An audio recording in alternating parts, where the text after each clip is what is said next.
Dan saat itu aku dibilang bidan sudah keguguran. Kenapa aku enggak bisa yang namanya menjaga kandungan aku?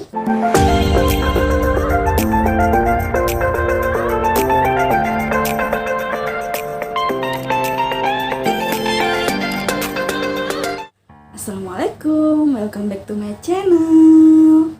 Di video kali ini aku mau sharing-sharing tentang pengalaman keguguran aku di usia kurang lebih 6 minggu. Jadi kami menikah itu tanggal 2 Februari 2020. Kami setelah menikah itu tidak ada yang namanya menunda pemomongan ataupun apa. Kami maunya sih diberi cepat ya, tapi itu rezeki masing-masing. Intinya kami tidak ada yang namanya menunda. Nah, jadi aku mau cerita sedikit ya. Waktu itu ya kami menikah sekitar sudah 2 bulan. Nah, waktu itu sudah bulan puasa. Waktu awal puasa itu aku sama suami aku itu rencananya besok tuh mau ke tempat suami aku, maksudnya ke kampung suami aku. Nah, di situ kan sehari sebelum kami pergi itu aku coba tuh pakai test pack, padahal kan aku belum telat mens. Aku itu belum telat mens sama sekali karena aku biasanya haid atau mens aku itu pasti telat gitu, kayak 40 hari atau berapa kayak gitu baru aku mens. Nah, setelah itu kan aku tes itu. Waktu aku ngetes itu kan itu subuh itu kayak nggak terlalu kelihatan. Dengan juga aku itu waktu sudah tes keluarkan hasilnya di test pack itu ada merah 1, itu aja. Aku nggak ngelihat sama sekali yang namanya ada garis 2 samar, nggak ngelihat.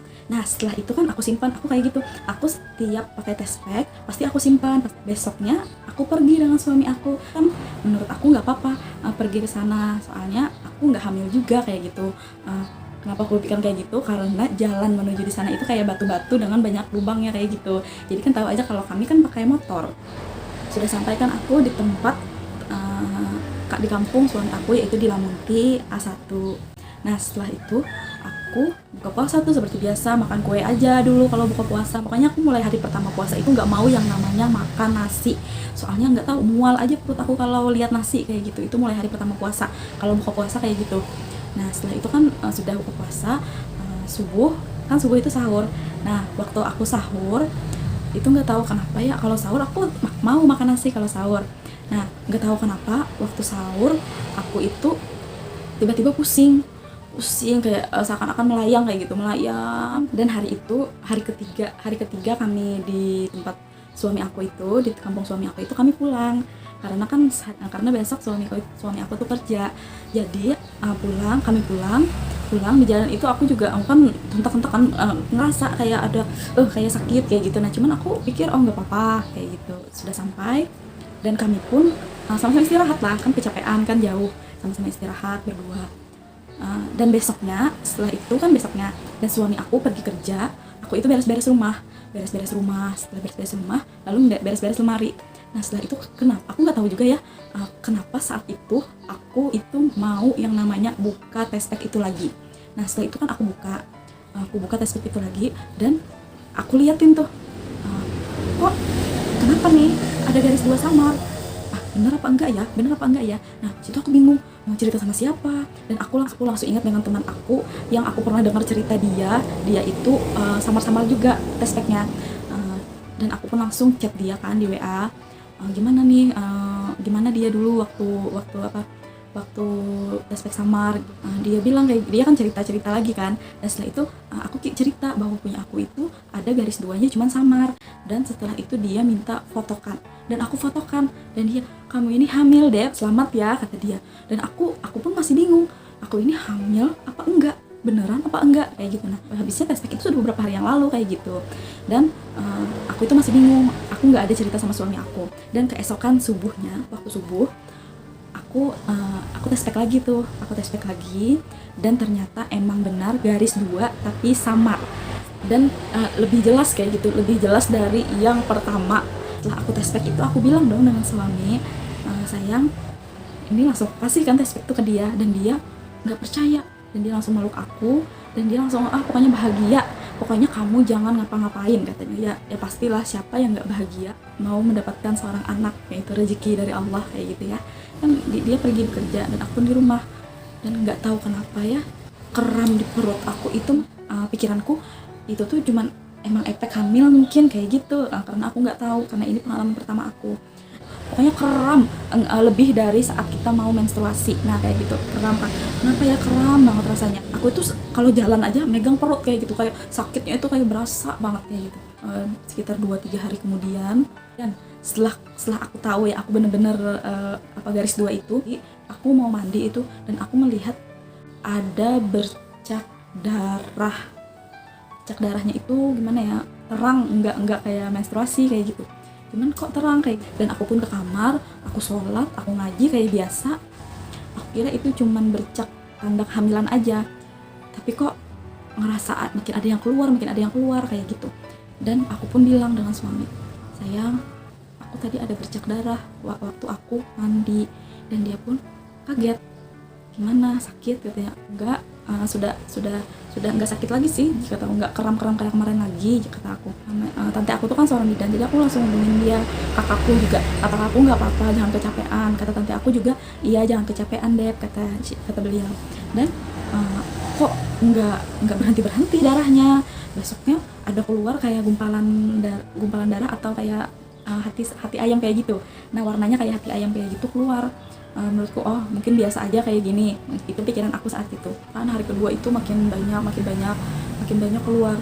Wah ya udah, mungkin mens, kayak gitu pikiran aku mungkin mens. Karena keluar darah itu pas di waktu aku tanggal aku men. Kan aku itu ada aplikasi yang aplikasi Flow. Aku pakai aplikasi itu untuk mengetahui kapan aku menstruasi. Aku kira itu darah mens dan aku diam, aku nangis.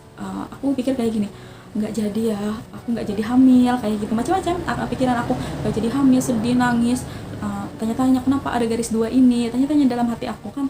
Setelah itu aku nginep di tempat mama aku, dan nggak tahu kenapa di tempat mama aku itu aku buka puasanya mau aja makan nasi, nggak ada yang namanya mual ataupun nggak ada lagi kayak gitu, mau makan nasi aja.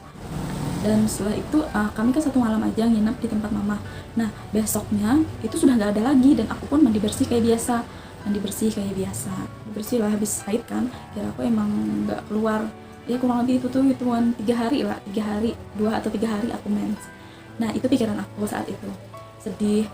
Dan juga suami aku pun saat itu, suami aku yang nguatin aku, kita belum saatnya, kita dikasih subuh berikutnya atau subuh besoknya, waktu sebelum sahur aku itu pakai test pack lagi, dan masih garis 2 tapi lebih samar dari yang sebelumnya.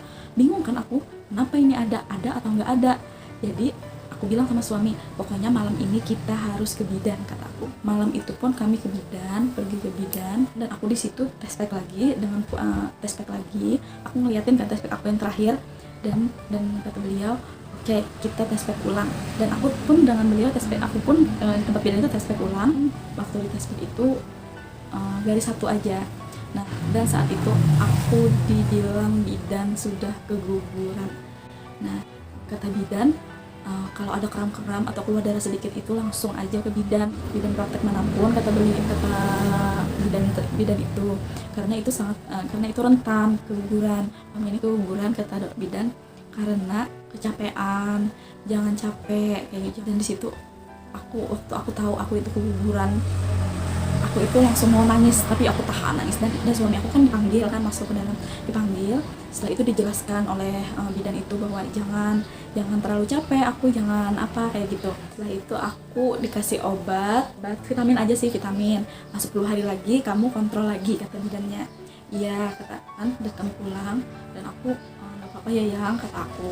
Iya nggak apa-apa, katanya. Dan kami pun pulang ke rumah. Waktu sampai rumah aku nangis, nyalahkan diri sendiri, kenapa aku nggak bisa yang namanya menjaga kandungan aku. Pokoknya di pikiran aku ini salah, aku salah. Dan suami aku yang nguatin aku supaya kita belum dikasih, nanti itu tabungan kita, semoga aja kita dikasih cepat, kata dia. Pokoknya dia yang paling nyabarin aku, yang paling semangatin aku supaya nggak sedih. Tapi saat aku sudah berhenti sedih, suami aku nangis. Dia mungkin dia sedih juga kayak gitu, dia juga merasakan yang namanya sedih, kehilangan lah kayak gitu, kehilangan calon anak. Kalau lihat test pack lagi tuh, test pack yang aku garis 2 kemarin tuh, aku suka nangis yang kemarin kayak. Kalau sekarang sih enggak, jujur aja ya, yang namanya keguguran usia berapa minggu pun, mau dia baru menikah atau sudah lama menikah itu sedihnya sama. Aku aja ngerasa akulah yang salah. Intinya di sini kalian kalau sudah tahu yang namanya hamil, jangan kecapean dan ditunda dulu yang namanya mau keluar kota atau kemana jalan-jalan, itu ditunda aja dulu. Soalnya kehamilan di trimester pertama itu sangat rentan dan harus kalian jaga sebaik-baiknya. 10 hari sudah berlalu kan, dan sudah 10 hari kami pun ke bidan. Dan aku sebelumnya disuruh bidan tes pack lagi di rumah, pakai tes pack yang merek lain. Dan aku pun nurutin, aku pakai tes pack lain. Dan setelah pakai tes pack lain itu, dan emang garis 1 aja. Dan itu aku kasihkan ke bidan, kami kontrol ke bidan. Saya lagi, kata beliau, ini benar-benar sudah hilang, tidak perlu dikuret karena sudah keluar semua, sudah bersih. Takutnya, kata beliau, takutnya kemarin itu tuh masih ada sisa. Nah, kalau ada sisa itu bisa jadi penyakit, kata beliau, kalau tidak dikuret. Jadi harus 10 hari lagi harus kontrol, kata beliau. Dan aku dinyatakan emang keguguran yang kemarin itu, kata bidannya, karena tes packnya saat itu masih samar. Nah, kamu bulan depan kalau hamil tidak apa-apa dan tidak dibatasin berapa bulan baru boleh hamil, karena kegugurannya itu kamu masih sangat muda dan sudah keluar semua. Jadi kamu ibaratnya kita jalan kaki itu, kata bidannya, ibarat kita jalan kaki itu kita tuh terpeleset kayak gitu. Nah, kayak gitu juga janin yang ada di rahim aku saat itu tuh, mungkin dia itu sudah mau menempel tapi dia keluar karena faktor kecapean. Jadi bagi kalian yang sudah tahu hamil, jangan terlalu kelelahan atau kecapean. Itu aja sih pesan aku ya. Yang namanya keguguran itu sangat sedih, walaupun kita belum ngeliat yang namanya bayinya. Pokoknya sedih banget. Aku berdoa setelah keguguran ini semoga aja dia bisa jadi penolong aku waktu nanti di akhirat kayak gitu. Dia bisa menyambut aku dengan suami aku di sana. Insya Allah aku sudah mulai ikhlas. Aku cerita kayak gini berarti aku sudah mulai ikhlas menerima semuanya. Kalau kemarin kan masih suka ingat, masih suka yang namanya nangis. Apalagi kalau aku sendirian di rumah bisa nangis kalau ingat kayak gitu. Tapi sekarang insya Allah aku ikhlas. Aku minta doanya juga, semoga cepat diberi momongan lagi. Ya, itu tadi cerita seputar keguguran aku. Semoga bisa bermanfaat dan semoga bisa diambil hikmahnya ya. Yang sudah pernah keguguran atau yang baru keguguran bisa sama-sama kuat, bisa saling menguatkan, dan yang calon anak kita yang keguguran itu bisa menjadi ladang pahala bagi kita. Dan kedepannya bisa menjadi orang yang lebih bersyukur lagi. Semoga video kali ini bermanfaat ya. Dan jangan lupa buat subscribe, like video ini ya. Dadah, assalamualaikum.